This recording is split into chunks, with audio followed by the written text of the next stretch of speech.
Class 10। इस video में हम स्पर्श भाग 2 जो आपकी पाठ्य पुस्तक है उसमें कविता मनुष्यता जिसे लिखा है मैथिली शरण गुप्त ने उसकी व्याख्या पढ़ेंगे और बैक साइड के प्रश्न उत्तर पढ़ेंगे। तो सबसे पहले मैं आपको मैथिली शरण गुप्त जी के बारे में 4 सेंटेंस बताती हूँ। एक बात तो ये कि वो राष्ट्र कवि थे और उनका जन्म हुआ था 1886 में झांसी में। स्थान का नाम है चिरगांव। उन्होंने अपनी ही कोशिश से बहुत कुछ ज्ञान अर्जन किया और कई सारी भाषाओं को सीखा, जैसे हिंदी, अंग्रेजी, बांग्ला और मराठी। बाल्यकाल से ही वो कविताओं की रचना करने लगे थे। उन्होंने हिंदी साहित्य की बहुत सेवा की, इसीलिए उन्हें आगरा विश्वविद्यालय ने डी लिट की उपाधि से सम्मानित किया। भारत सरकार ने उन्हें पद्म भूषण की उपाधि दी और राज्यसभा का सदस्य मनोनीत करके राष्ट्र कवि के रूप में सम्मानित भी किया था। गुप्त जी ने खड़ी बोली के साहित्यिक रूप को प्रस्तुत किया। साथ साथ ब्रज और संस्कृत का भी प्रभाव उनकी भाषा पर दिखाई देता है। अलंकारों का प्रयोग करके उन्होंने भाषा के प्रभावशाली और आकर्षक रूप को प्रस्तुत किया। इस महान कवि का 1964 में देहांत हो गया। तो ये था उनके बारे में छोटा सा एक परिचय। और अब उनकी कविता की तरफ चलते हैं जिसका नाम है मनुष्यता, जिसमें वो ये बताने की कोशिश करते हैं कि मनुष्य कौन है। मनुष्य का मतलब जीवित व्यक्ति से नहीं है, बल्कि उस व्यक्ति से है जो दूसरों के विषय में भी सोचता है और दूसरों को भी जीने का उतना ही अवसर देता है जितना कि वो स्वयं जीना चाहता है। तो मैं कुछ पंक्तियां उसकी पढ़ती हूँ, उसके बाद आपको व्याख्या समझाऊंगी। देखिए, आप अपनी अपनी पाठ्य पुस्तक खोल लीजिए। विचार लो कि मृत्यु हो, ना कि मृत्यु से डरो कभी। मरो परंतु यूं मरो कि याद जो करें सभी। हुई न यूं सुमृत्यु तो वृथा जिए, वृथा जिए तो वृथा मरे, वृथा जिए। मरा नहीं वही की जो जिया न आपके लिए। वही पशु प्रवृत्ति है कि आप ही चरे। वही मनुष्य है जो मनुष्य के लिए मरे।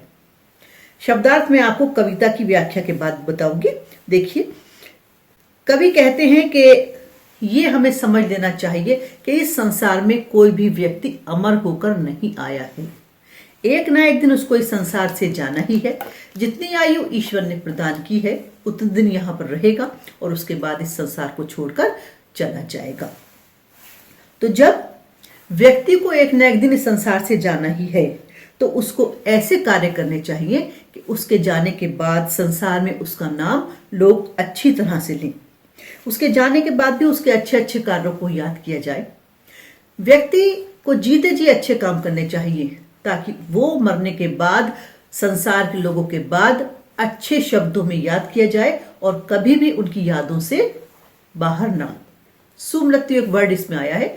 सुमृत्यु का अर्थ है अच्छी सी मृत्यु। अच्छी सी मृत्यु का मतलब यह है कि उसके जाने के बाद सब लोग उसके सम्मान के साथ उसके नाम को ले।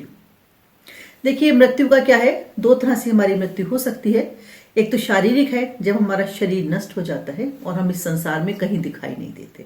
और एक और है, एक सोशल डेथ है, कि जब हमारा डीफेम हो जाता है, जब हम संसार के लिए कुछ अच्छे काम नहीं करते, जब हम दूसरों का ध्यान नहीं करते, तब भी हम दूसरों के लिए मृत प्राय हो जाते हैं। पंक्ति में देखती हूँ, देख के आपको बताती हूँ। मरा नहीं वही की जो जिया न आपके लिए ही। वही पशु प्रवृत्ति है जो कि आप ही जिए। कहते हैं जीने को तो पशु भी जीते हैं, जो भी इस संसार में है वो जीता है, लेकिन जो सिर्फ अपने बारे में सोचता है, जो केवल सिर्फ अपने भलाई सोचता है, अपने स्वार्थ को सोचता है, वो मनुष्य पशु के समान है। यानी कि उसका स्वभाव जो है वो मनुष्य जैसा नहीं है। सच्चा मनुष्य वही है जो कि अपने लिए जीता है, साथ साथ दूसरों के लिए भी जिया करता है। अर्थात अपने साथ दूसरों की भलाई के काम भी वो सदा करता रहता है। अब मैं आगे की पंक्तियां पढ़ती हूँ। उसी उदार की कथा सरस्वती बखानती। उसी उदार से धरा कृतार्थ भाव मानती।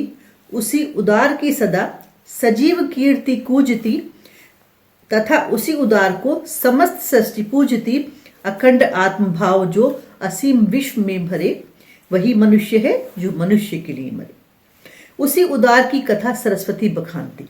सरस्वती विद्या की देवी कहलाती हैं।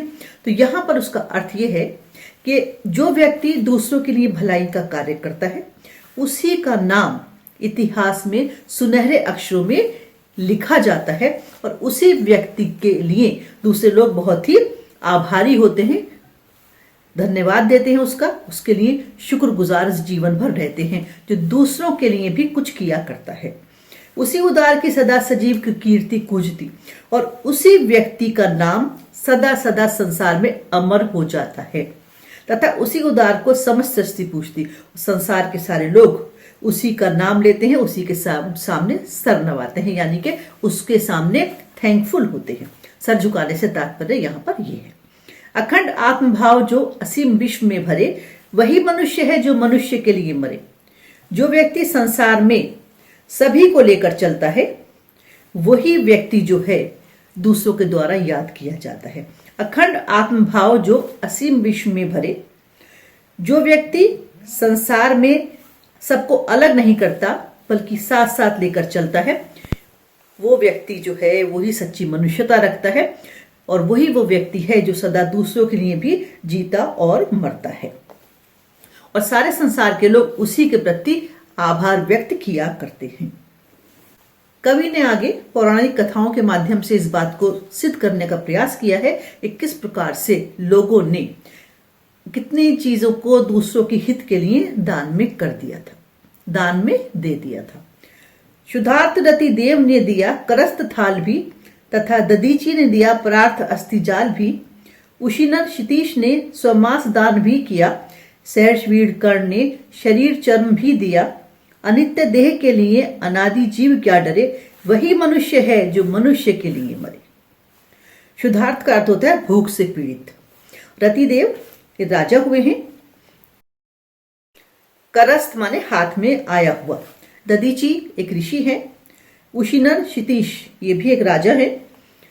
वीर कर्ण के बारे में सभी लोग जानते हैं। तो देखिए, शुद्धार्थ रतिदेव ने दिया करस्त थाल भी, कहते हैं कि भूख से व्याकुल महाराज रतिदेव ने अपने हाथ में जो भोजन का थाल था वो एक याचक को यानी एक भूखे को दे दिया। इसी प्रकार से ददीची ने अपनी अस्थियों का दान कर दिया था, क्योंकि उनकी अस्थियों से वज्रास्त्र बनना था। उशीनर क्षितीश ने स्वमास भी दिया। राजा उशीनर ने कबूतर को बचाने के लिए अपने शरीर का मांस दान दे दिया था और दानवीर कर्ण ने अपने जन्मजात कवच भी दान में दे दिए थे। अनित्य देह के लिए अनादि जीव क्या डरे, वही मनुष्य है जो मनुष्य के लिए मरे। अनित्य का अर्थ होता है जो सदा नहीं रहता, जिसका नाश हो जाना ही है। तो कहते हैं वो जो हमारा ये शरीर है, जिसे एक ना एक दिन लुप्त हो जाना है, जिसे एक ना एक दिन मिट जाना है, उस शरीर के लिए व्यक्ति को बहुत मोह नहीं करना चाहिए और दूसरों की भलाई के लिए कोई ना कोई अच्छा कार्य करना ही चाहिए, क्योंकि सच्चा मनुष्य वही है जो दूसरों के लिए जिया करता है। अपने लिए तो सब जीते हैं, लेकिन जो दूसरों के लिए जिए वो मनुष्यता रखने वाला मनुष्य होता है, यानी कि व्यक्ति होता है। नेक्स्ट पंक्तियां। सहानुभूति चाहिए महाविभूति है यही, वशीकृता सदैव है बनी हुई स्वयं मही। विरुद्धवाद बुद्ध का दया प्रवाह में बहा, विनीत लोक वर्ग क्या न सामने झुका रहा। आहा, वही उदार है परोपकार जो करे, वही मनुष्य है मनुष्य के लिए मरे। सहानुभूति यानी कि सिंपैथी, सद्भावना, हमदर्दी। महाविभूति सबसे बड़ी पूंजी है। वशीकृता का अर्थ होता है जिसके वश में सब लोग हो जाएं। मही पृथ्वी को कहा जाता है। विरुद्धवाद यानी कि जो विरोध करने वाले थे। प्रवाह धारा को कहते हैं। विनीत नम्र, लोकवर्ग यानी कि व्यक्ति, संसार, जनता। सहानुभूति चाहिए महाविभूति है यही। कहते हैं हमें व्यक्ति के बीच, हमें प्राणी के साथ, हमें जीव के साथ सिंपैथी, सहानुभूति, हमदर्दी रखनी चाहिए, क्योंकि संसार में इससे बड़ी विभूति, इससे बड़ा धन संपत्ति कुछ भी नहीं है कि हम दूसरों के लिए सहानुभूति रखते हैं। एक बार कुछ पंक्तियां मैंने कहीं पढ़ी थी कि हमें दूसरों के से सहानुभूति रखनी चाहिए। सहानुभूति रखने के लिए आवश्यक नहीं है, हमदर्दी रखने के लिए आवश्यक नहीं है कि हमारे पास देने के लिए बहुत धन दौलत संपत्ति हो। कहते हैं सहानुभूति की एक थपकी, प्यार का एक आंसू,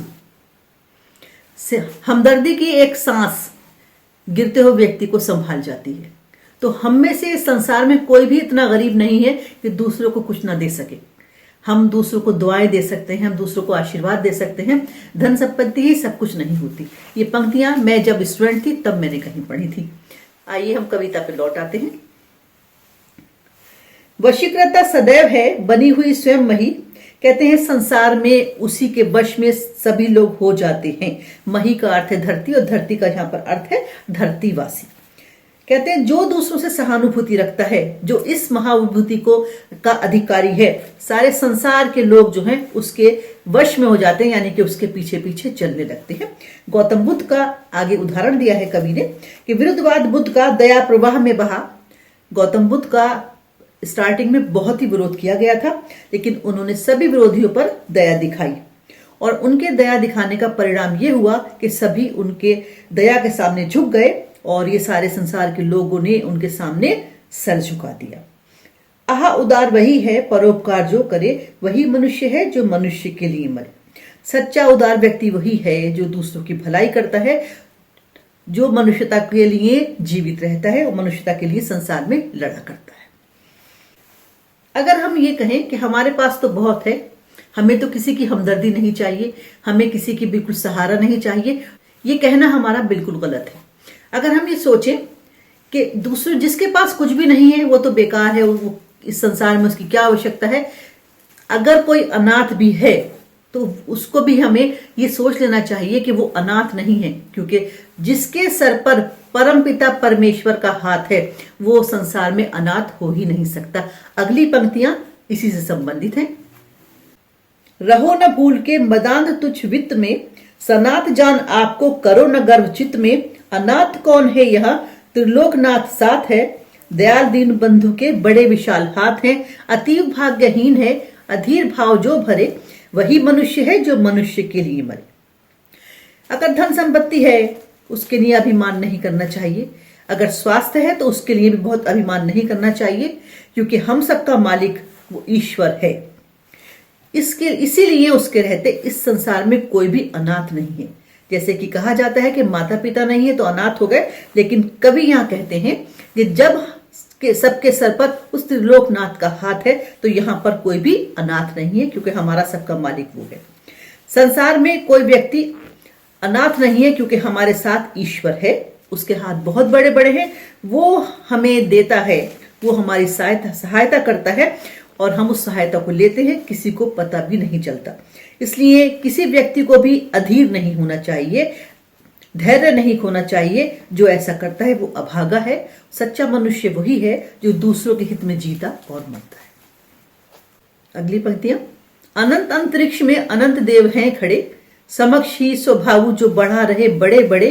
परावलंब से उठो और बढ़ो सभी, सभी अमर्त्य अंक में अपंक हो चढ़ो सभी। रहो यूं की एक से न काम और का सरे, वही मनुष्य है जो मनुष्य के लिए मरे। कहते हैं आकाश में अनंत आकाश में भगवान खड़े हैं, यानी कि हमारी सहायता के लिए हाथ हमारी ओर आते हैं और हमें सहायता निरंतर मिलती रहती है। इसीलिए हमें एक दूसरे का सहारा भी बनना चाहिए।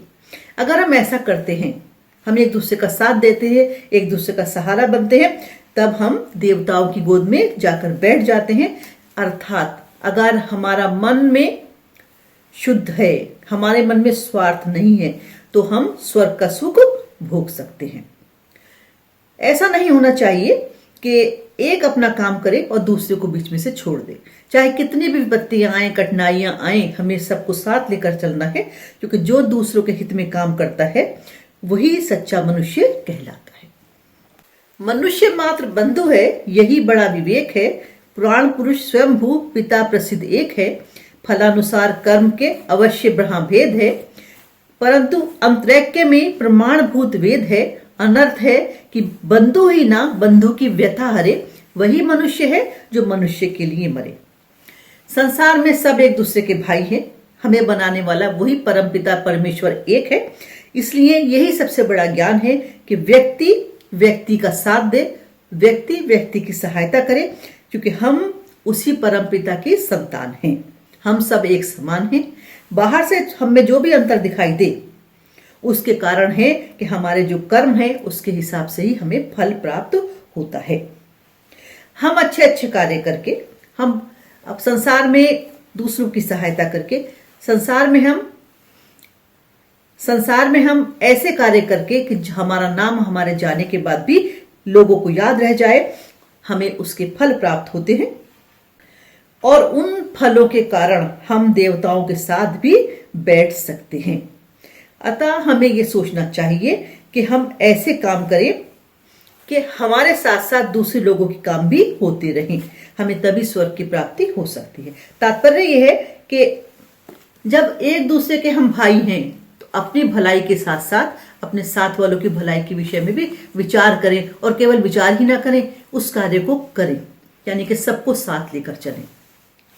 सच्चा मनुष्य वही है जो दूसरों की सेवा करते हुए अपने प्राणों का त्याग करता है, यानी कि जब वो संसार से जाता है तब भी दूसरों के विषय में ही वो सोच रहा होता है।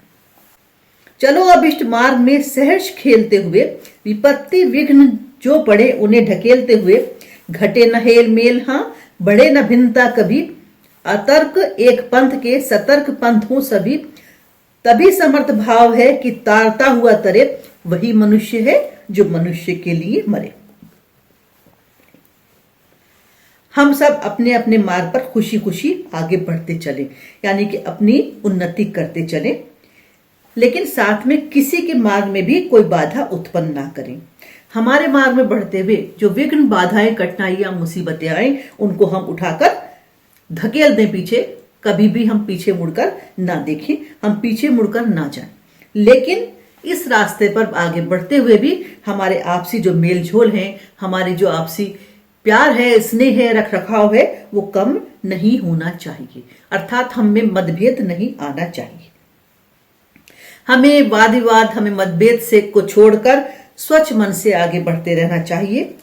हमारी विचारधाराएं एक दूसरे के प्रति, हमारे भाव दूसरे के प्रति एकदम साफ सुथरे होने चाहिए, और हम तभी सफल कहलाएंगे जब अपने साथ साथ दूसरे लोगों को भी लेकर चलेंगे और उनको भी सफलता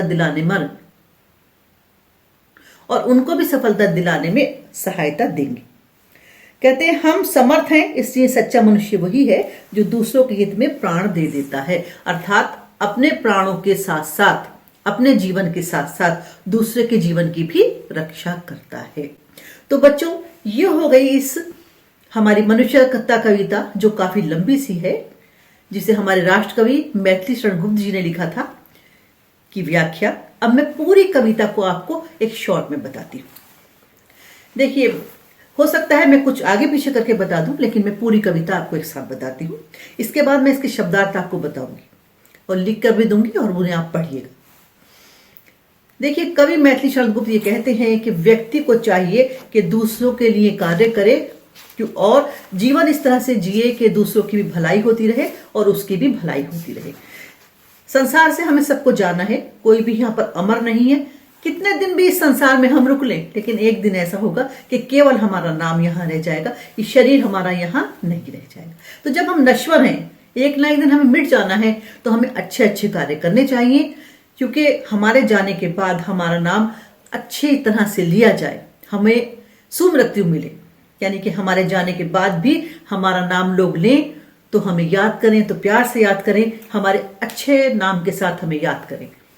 सरस्वती भी उसी की कथा का बखान करती है जो दूसरों के लिए जीता है, दूसरे के लिए कोई अच्छा काम करता है। सरस्वती के बखान करने से तात्पर्य यह है बच्चों कि उसी का नाम इतिहास में सुनहरे अक्षरों में लिखा जाता है और उसी को अखंड धरती याद करती है, जो दूसरों के लिए सदा अच्छा सोचता है और अच्छा करता है।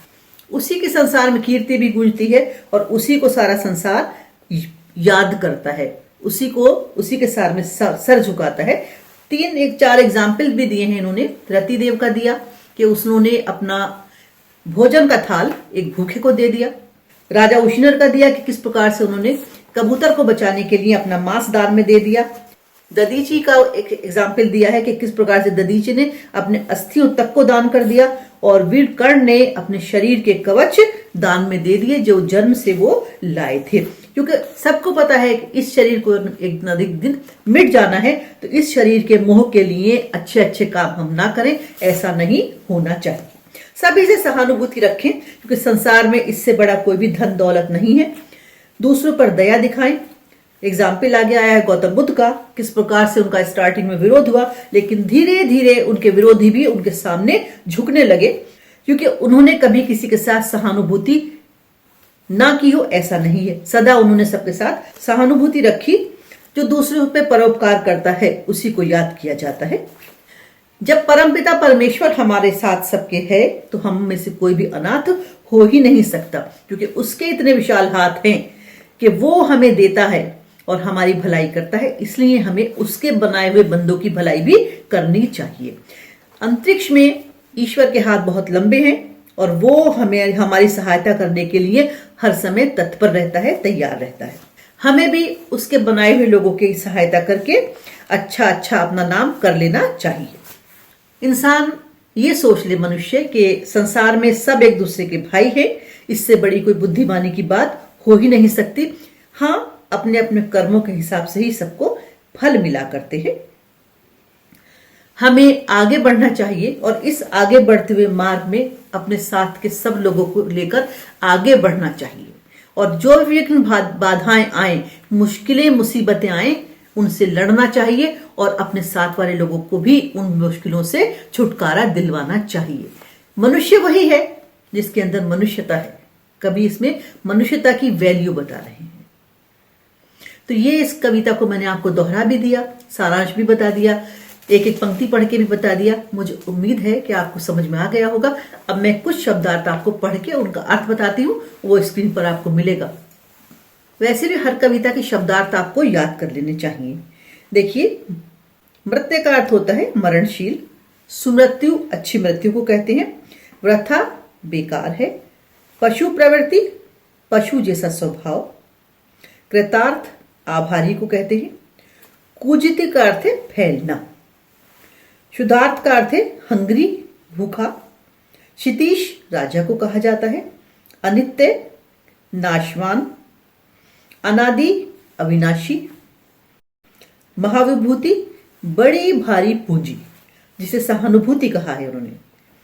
लोकवर्ग जनता जनार्दन। त्रिलोकनाथ हमारा भगवान ईश्वर। समक्ष उसके सामने। अमृत्य देवता। बंधु भाई। अनर्थ बुरा। अभीष्ट इच्छित। पंथ रास्ते। सहर्ष खुशी से। तो ये इसके हो गए शब्दार्थ। तो बच्चों, ये कविता मनुष्यता शब्दार्थ के साथ मैंने आपको बता दी। सबसे बड़ी कविता आपकी यही है जो कोर्स अब आपका 2021 एग्जाम में आने वाला है। तो जितना भी आपके पास कोर्स है पढ़ने के लिए, उसको ध्यान से पढ़िएगा। शब्दार्थ जरूर पढ़ लीजिएगा। शब्दार्थ पढ़ने से जो आपका मल्टीपल चॉइस क्वेश्चन है वो थोड़े इजी हो जाते हैं। यानी कि अगर कोई शब्द ऐसा है जो उसमें पूछा गया है और आपको नहीं आता और अर्थ आता होगा, तो आप उस सवाल को कर सकते हैं। लाइक शेयर करते रहिए। Thank you.